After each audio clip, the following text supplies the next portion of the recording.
Bon, salut tout le monde, j'espère que vous allez tous très bien. Aujourd'hui, vous l'avez vu dans le titre, on va parler que si Zidane ne vient pas, parce que pour l'instant, il n'a pas parlé, les gars. Non, parce que j'entends dire, Zidane, il est trop marseillais, il pourra pas venir. Si déjà tu es trop marseillais et que tu peux pas venir, tu négocies pas. Quand t'as vraiment pas envie de venir, tu négocies pas, tu parles pas d'offres, tu dis non tout de suite, tu déments tout de suite. Sauf qu'il dément pas, c'est bien qu'il y a négociation. Donc, venez pas me parler de Pierre, Paul, Jacques, qui a dit quoi, que, qu'est-ce. Non, on ne sait rien pour l'instant. Moi, tout ce que je sais, c'est que c'était en négociation.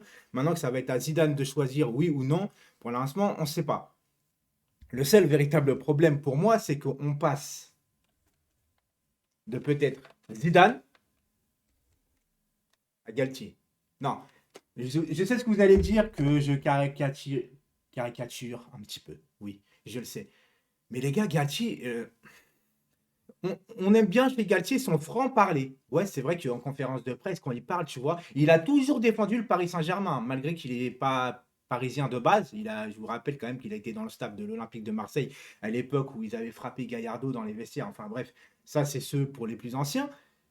Mais Galtier, les gars, moi ce qui me fait peur chez Galtier, on va en parler rapidement, c'est que Galtier, il a toujours été dans des clubs pour les remonter à flot, pour les remettre bien comme il faut. Genre Saint-Etienne, ils étaient au plus mal, etc. Il les a remis un peu à flot. Après, il a été à Lille, il les a mis champions de France, tu vois. Mais le problème, c'est qu'à Lille, quand il les met champion de France, qu'est-ce qui se passe derrière, les gars?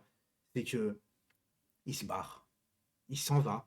T'as l'impression que le mec, en fait, il veut pas. Comment te dire ça, en fait? Il veut pas assumer son statut de grand entraîneur, genre prouver et confirmer quoi que ce soit. Comme je t'ai dit, il aurait pu faire la Ligue des Champions quand même avec Lille, tu vois. Non, il préfère aller à Nice dans un projet. Peut-être que le projet était plus intéressant pour lui, mais en attendant, il n'avait pas de Ligue des Champions, pas de Coupe d'Europe, etc. C'est un peu compliqué de voir un entraîneur comme ça arriver au Paris Saint-Germain. Parce qu'on parle d'autres noms, hein. On parle de Thiago Motta, on va en parler rapidement si vous voulez, plus l'entraîneur portugais du Sporting. Moi, l'entraîneur portugais du Sporting, les gars, je ne le connais pas. Je ne vais pas vous faire semblant, ouais, je suis un super youtubeur qui connaît tous les entraîneurs, tous les joueurs. Non, je ne le connais pas. Alors, certains m'ont dit c'est un adepte du 4-3-3. Il y en a, ils me disent c'est un adepte du 3-5-2, d'autres du 3-4-3. Mais le vrai problème, encore une fois, c'est que je ne doute pas de ses compétences. Ça doit être un superbe entraîneur, vu qu'il est au Sporting. Sarabia le connaît très bien, etc. Moi, ce qui me fait chier, c'est qu'à chaque fois, on passe de Zidane au néant pratiquement. Et quand je dis néant, c'est pas péjoratif ou c'est pas genre j'enfonce les entraîneurs, c'est qu'on a besoin d'un entraîneur au Paris Saint-Germain qui sache gérer les stars et voir les starlets, tu vois, parce que quand tu dois gérer des Neymar, des Messi, etc., c'est pas comme si tu gérais un Sadio Mané et un Mo Salah. Parce que Sadio Mané et Mo Salah, quoi qu'on en dise, pour moi, ce sont des stars, ce ne sont pas des starlets. Tu vois, c'est des mecs qui sont là, ils ferment leur gueule, on les voit que sur le terrain, et après, en dehors du terrain, on n'entend plus parler d'eux, les gars. Alors qu'au PSG, que ce soit Neymar, Mbappé, Messi, tout ce que tu veux, t'en entends parler avant, pendant, après. C'est complètement différent. On est dans un club complètement au niveau de la structure complètement différente, où c'est un peu c'est un peu mode Pompélope, Langbada, tout ce que tu veux en fait au PSG. Donc il faut vraiment un entraîneur de renom et qui a de l'expérience et qu'on l'écoute quand il parle. Genre que l'entraîneur vient pas dire ouais tu fais ci, tu fais ça et que le joueur il va dire attends t'es qui toi? T'as gagné quoi dans ta vie? T'as fait quoi en tant que joueur? Zidane, Zidane, les gars, c'est pas pour dire, mais il a une étoile au-dessus de sa tête, ce mec. Tout ce qu'il fait, tout ce qu'il touche, c'est de l'or. Ça devient de l'or. Champion du monde, champion d'Europe, ballon d'or. Au Real, il a gagné voilà, avec des champions. Quand il vient entraîneur au Real, le Real, c'était pas très bien. En 6 mois, il leur fait gagner la Ligue des Champions. Il leur gagne 3 ou 4, je sais plus. À un moment donné, il se barre, il revient, il recartonne. Galtier, on n'en sait rien. Thiago Motta. Alors, j'avais dit pour Pochettino, tous ceux qui me disaient au début, Pochettino, c'est bien parce qu'il connaît la maison. Je vous avais dit, les gars, pour moi, Pochettino, non, il ne connaît pas la maison. Il connaît l'ancien Paris Saint-Germain, l'ancien Parc des Princes, l'ancien environnement. Mais là, l'environnement Paris Saint-Germain, Made in Qatar, Made in depuis qu'ils nous ont repris, le Parc des Princes a changé, les supporters, c'est plus comme avant. Euh, Il y a l'environnement, les moyens. Il connaît pas ce PSG-là. Et tellement il se rappelle des bons souvenirs du PSG qu'il en a oublié son français, Pochettino.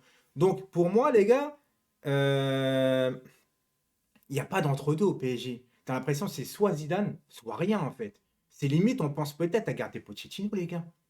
C'est parce qu'en fait, le problème du PSG, c'est qu'il vise tellement très haut pour avoir quelqu'un que derrière, il ne travaille pas pour avoir un mec peut-être un peu plus en dessous. Non, c'est là-haut ou rien. Tu vois? Et c'est ça, moi, qui me dérange. Parce que si aujourd'hui, tu n'as pas Zidane, tu te retrouves avec un projet, encore une fois. c'est compliqué. Alors Thiago Motta, j'ai rien. On l'a adoré en tant que joueur. Il nous a fait tellement du bien. D'ailleurs, aujourd'hui, je cherche encore ce remplaçant sur le terrain. Parce qu'aujourd'hui, Thiago Motta manque encore au Paris Saint-Germain sur le terrain. Moi, je vous le dis. Verratti n'arrive pas à se reposer sur un joueur comme avant. Verratti, il n'avait jamais été aussi bon, pardon, quand il y avait Motta. Ah bah oui, bah oui. Et Mota, c'était un peu le réguleur de jeu, etc. Tu vois, il aimait bien réguler le jeu et tout. Et on n'a pas ça au club aujourd'hui. On n'a pas ça. Alors Thiago Motta en tant qu'entraîneur, j'ai rien contre lui encore une fois. Mais c'est pas parce que c'est un ancien du PSG qui, cette fois, connaît la maison, qu'il va réussir. Moi, je veux un entraîneur qui a les compétences, qui a déjà gagné la Ligue des Champions. Et en fait, moi, j'en ai marre qu'on recommence à chaque fois la même chose. Alors, c'est vrai qu'à chaque fois, on fait des paris. Il a un potentiel de, mais il va pas réussir. Mais par contre, après, parce qu'en fait, il passe d'un petit club à un mec, pas Dortmund, je dis pas que c'est un petit club, mais au niveau marketing, médiatisation, Dortmund et PSG, c'est le jour et la nuit. Le problème, c'est que je pense qu'au début, quand tu arrives à Paris, avec tout ce qui se passe avec les dirigeants et tout, c'est un peu compliqué. Et donc après, quand tu pars du PSG, tu retrouves un environnement peut-être un peu plus stable et tu réussis ailleurs. Mais pour réussir au PSG, j'ai l'impression en tant qu'entraîneur, il faut déjà réussir ailleurs. Mota, c'est pas le cas. L'entraîneur du Sporting, c'est pas le cas. Galtier, tu as réussi, ok, à Lille, Saint-Étienne, Nice, voire et encore Nice, c'est pour moi, c'est pas, ça n'a pas été un truc de foudre de guerre. Il avait bien commencé le championnat, mais c'est tout.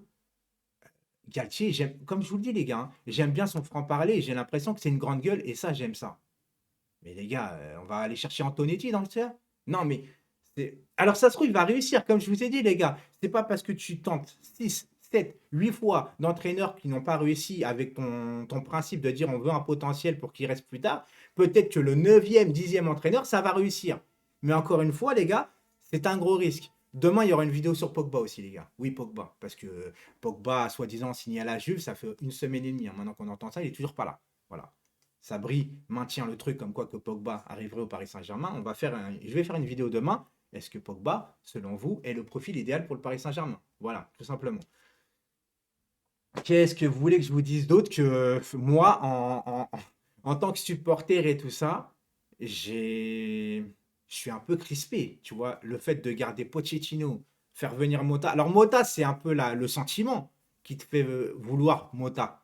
Mais en termes concrets de tempérament, de jeu, tactique, etc., on n'en sait rien. Tu vois, et moi, les gars, si Zidane ne vient pas et que derrière tu recrutes un Galtier ou tu gardes Pochettino, c'est la merde.